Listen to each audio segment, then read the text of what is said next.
வணக்கம் நண்பர்கள். இப்போ வந்து ராஜகிரி மலை உச்சிக்கு போகிறோம். நம்ம செஞ்சிக்கோட்டையில் வந்து கீழே உள்ள பகுதி இப்படிலாம் பார்த்துட்டோம். அடுத்து மேலே போகிறோம். மேலே போய் பார்க்குறது தான் இப்போ போய்கிட்டு இருக்கோம். அதோட பாதை இது தான். படிக்கட்டு வழியை தான் போகணும். இந்த படிக்கட்டு வழியை தான் நம்ம போகணும். படிக்கட்டு மேலே போக போக கொஞ்சம் சிதறலாம் அடைஞ்சது மாதிரி இருக்கும். கீழே இருந்து போகும்போது நம்ம தண்ணி வாங்கிட்டு போயிடணும். குடிக்கிறதுக்கு தண்ணி மேலே இருக்காது கண்டிப்பாக. அதனால் தண்ணியோடு தான் மேலே போகணும் கண்டிப்பாக. குழந்தைகள்லாம் போகிறது கஷ்டம். அதனால் குழந்தைகளை கூட்டிகிட்டு போகிறது தவிர்க்கணும். இந்த படிக்கட்டு வழி தான் மேலே போகணும்.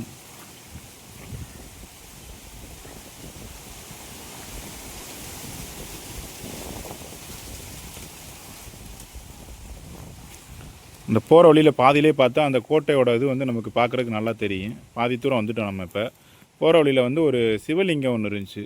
பார்க்குறதுக்கு அருமையாக இருந்துச்சு. அந்த காட்டுக்குள்ளேயே அந்த பாதி மலை வழியிலே இருந்துச்சு. மலை பாதையிலே இருந்துச்சு. இது வழியே தான் நம்ம வந்து மேலே போகிறோம். அடுத்து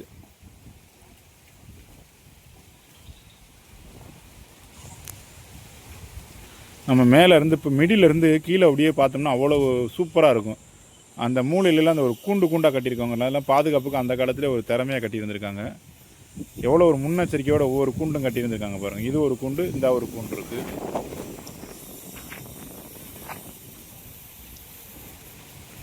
அப்புறம் வந்து அங்கே வந்து ஒரு பீரங்கி ஒன்று செட் பண்ணியிருக்காப்புல. அதாவது லாங் டிஸ்டன்ஸை கவர் பண்ணுற மாதிரி பீரங்கி ஒன்று வச்சுருந்தாப்புல. அதுக்குமே பார்க்குறதுக்கு சூப்பராக இருந்துச்சு. இது வந்து ராஜாக்கள் பொதுமக்கள் கூடுற இடம். அப்புறம் வந்து அந்த அந்த குதிரைகள் கட்டி போடுற அந்த அந்த கட்டடம் அப்படியே வரிசையாக இருக்குது பாருங்களேன். அந்த கல்யாண மண்டபம், குதிரை கட்டுற இடம், ராஜாக்கள் மக்கள்லாம் கூடுற இடம். அப்படியே அந்த இருந்து லாங் டிஸ்டன்ஸை கவர் பண்ணுற மாதிரி இந்த பீரங்கி வச்சுருக்காங்க பாருங்கள். இதெல்லாம் வந்து அப்போயே எவ்வளோ ஒரு ஒரு முன்னெச்சரிக்கையாக எவ்வளோ ஒரு தெளிவாக வச்சுருந்துருக்காங்க பாருங்கள். திருப்பி அதை கடந்து மேலே போனோம். பக்கத்தில் வந்துட்டோம். அந்த மலை உச்சிக்கு வர போகிறதுக்கு வந்துட்டோம். வர அளவுக்கு வந்துட்டோம். இதுதான் மலை உச்சி. ஆனால் படிக்கட்டுலாம் மேலே போக போக கொஞ்சம் மோசமாக தான் இருந்துச்சு. கொஞ்சம் கஷ்டம்தான்.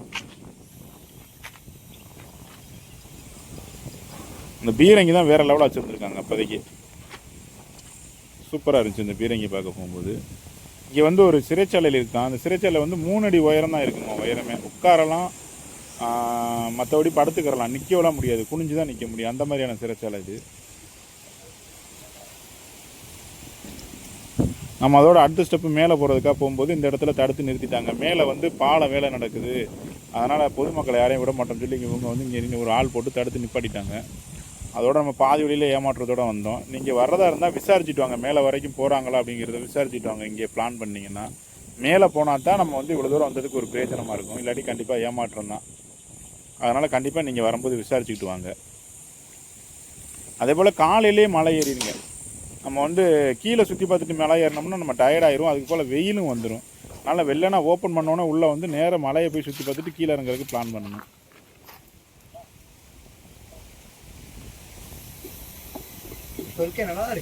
இந்த மூலையில் ஒரு கூண்டு ஒன்று கட்டி வச்சுருக்காங்க பாருங்க.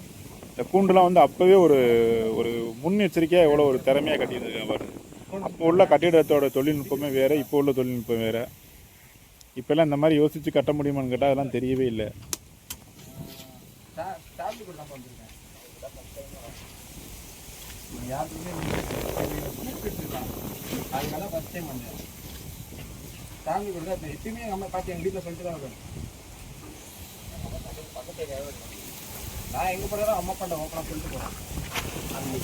இடமெல்லாம் பச்சை பச்சேர்னு அவ்வளோ சூப்பராக இருக்குது அந்த ஏரியாவே பார்க்கும்போது. வேற லெவல். அவ்வளவு அருமையாக கட்டியிருந்திருக்காங்க அப்போவே.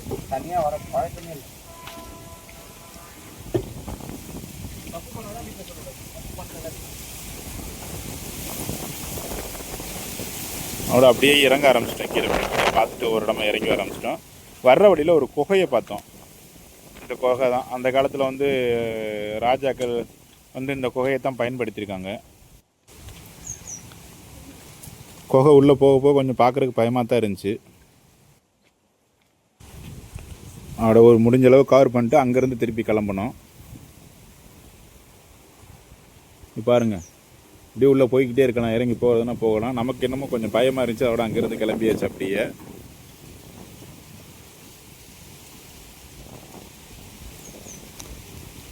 இந்த குகை எந்த இடத்துல இருக்குன்னா, நம்ம சிவலிங்கம் பார்த்த மத்தியில் அதுலேருந்து ஒரு 200 மீட்டர் தான் இருக்கும். அவ்வளோ டிஸ்டன்ஸ்லாம் இந்த குகை இருக்குது. நம்ம மேலே போகிற பாதையிலே இருக்குது. சிவலிங்கத்திலேருந்து மேலே போகிற பாதையில் இருக்குது இந்த குகை.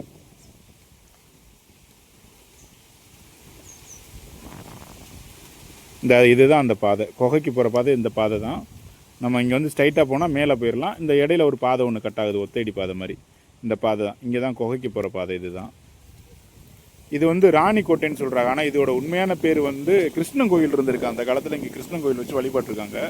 ஆனால் இப்போ எல்லோரும் இந்த ராணிக்கோட்டை, நம்ம நிற்கிற இடத்த ராஜா கோட்டைன்னு தான் எல்லோரும் சொல்கிறாங்க. ஆனால் உண்மையிலே இதில் ஒரு கிருஷ்ணன் கோயில் தான் அந்த காலத்தில் இருந்திருக்கு.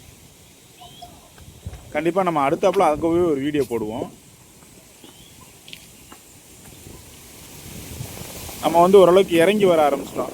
வேறு என்ன பண்ணுறது, மேலே போய்ட்டு கீழே இறங்க ஆரம்பிச்சிட்டோம். நம்ம கீழே இறங்கும்போது கீழே இருந்து அப்போ தான் வந்து பப்ளிக்லாம் மேலே போக ஆரம்பித்தாங்க. சரியான வெயில், என்ன ரொம்ப கஷ்டப்பட்டு போனாங்க எல்லோரும். அதனால் கண்டிப்பாக எல்லோரும் வெள்ளனே மேலே போகிறது தான் நல்லது. வீடியோட எண்டுக்கு வந்தாச்சு, நம்மளும் வெளியாகி வரப்போகிறோம்.